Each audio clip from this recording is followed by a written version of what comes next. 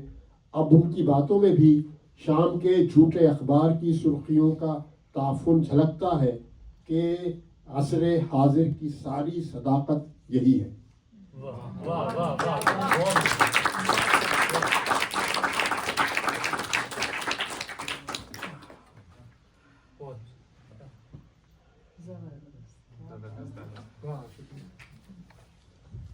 So I have the completely unenviable task of following up Danish's poetry, and not only Danish but saying these translations in front of some of my favorite Urdu translators, writers and scholars. So I hope you will forgive me for this transgression. And secondly, I would like to just briefly bring the name of Suzanne Césaire in this room.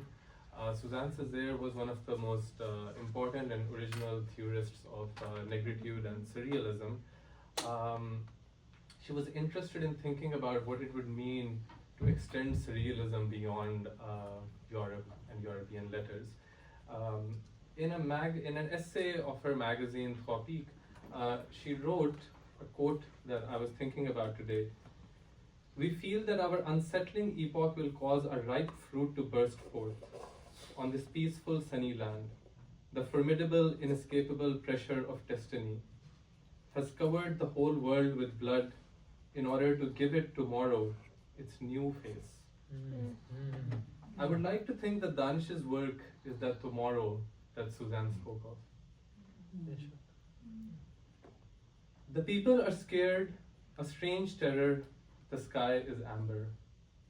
The people are scared, a strange terror, the sky is amber. We will know what happens tomorrow. For now, the sky is amber. They have tired themselves to death looking for red flowers. They have tired themselves to death looking for red flowers. They have all come back, the injured birds. The sky is amber. The moon's feet sing with the clanging fetters of our dreams. Dark moonlight in cold set eyes. The sky is amber. In the colors of my own blood and sight, in the black night, I could write on the walls of my heart. I could write on the walls of my heart. The sky is amber. A chain made of dust and dreams. A chain made of dust and dreams was wound around his feet. The stranger saw the sky and began to cry. The sky is amber.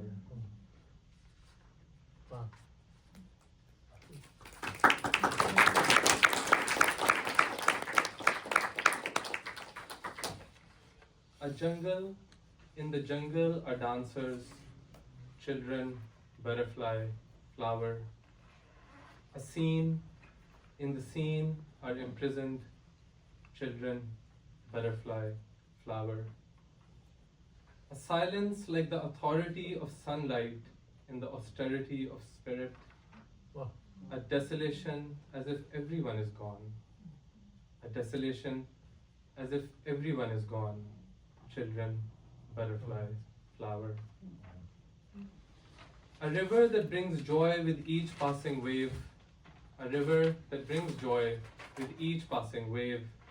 A river, another, with the drowned, children, butterfly, flower. A solitude like the corpse of labor hanging in the night's arms. A solitude like the corpse of labor hanging in the night's arms. A darkness as if all lamps have disappeared. Children, butterfly, flower. A longing like the only remaining soldier of a defeated army.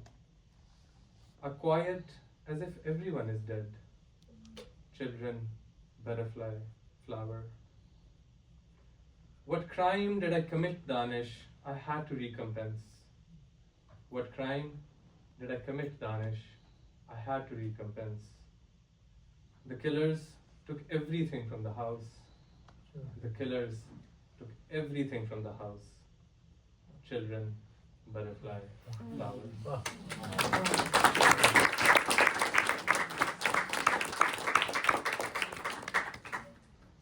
Protest. Until the wall of my body is pierced by wind, hole by hole, like an old rusting sieve, I will pay no price for breathing. Until the storm blows out the old lamp, flickering in the dark, cold corner of the house, I will not lift my dry hands to meet the hands of light in submission. New sun, until it rises, I will rub darkness, smear blackness on streets, yards, houses, the city's empty roads and walls.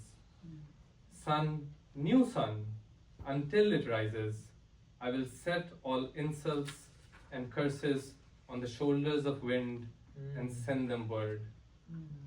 When people die, choking on darkness, I will laugh, I will curse. I want to live once, just once, before I die.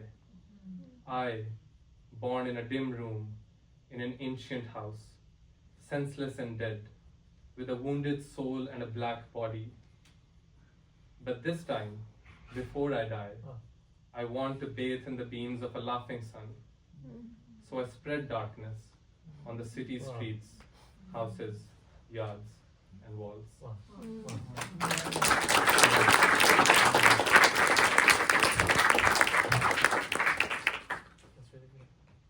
Lyari. You are asleep. The world crushed you. The world crushes you. You are asleep. I have been standing in front of your door forever. I have been standing in front of your door forever. I have grown tired of shouting. When the horns of hell wake you, even then you will sleep. You have no news of the world, where it's going.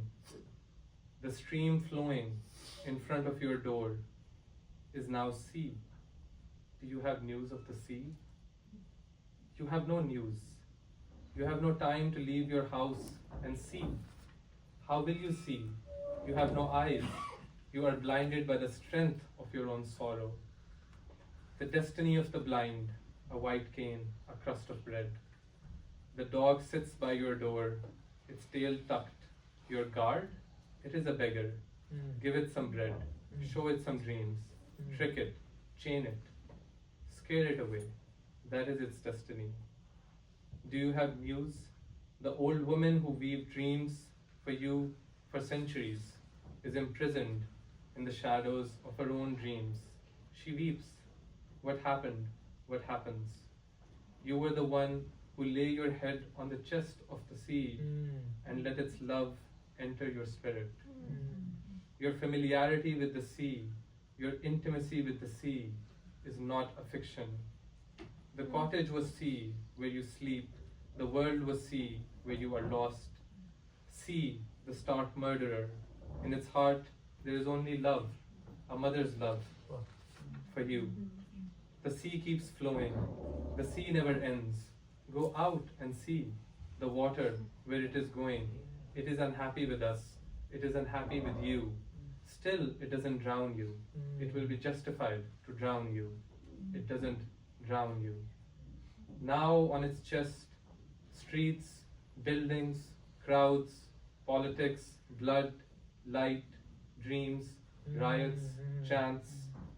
A world is settled of brutality and hatred. Where are you? I have been standing in front of your door forever. I have been standing in front of your door forever, where the scent of dried fish and poverty is thickened with centuries of hard labor.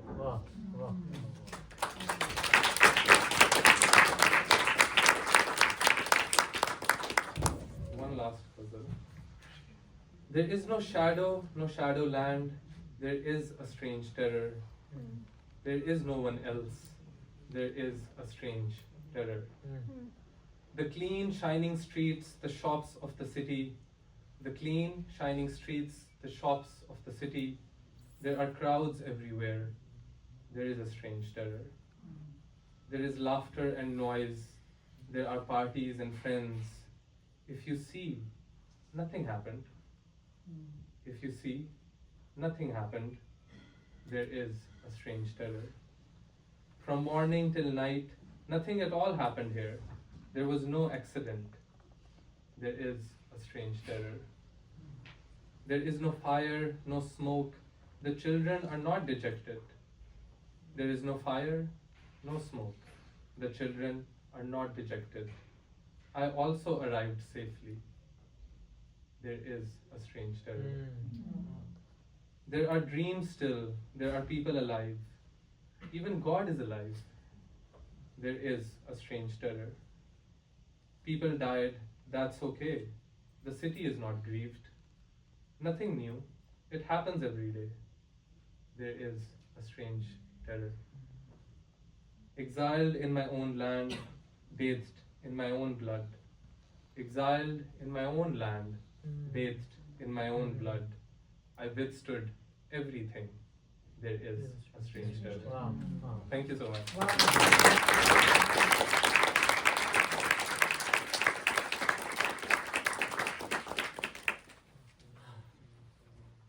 Thank you so much, Heather.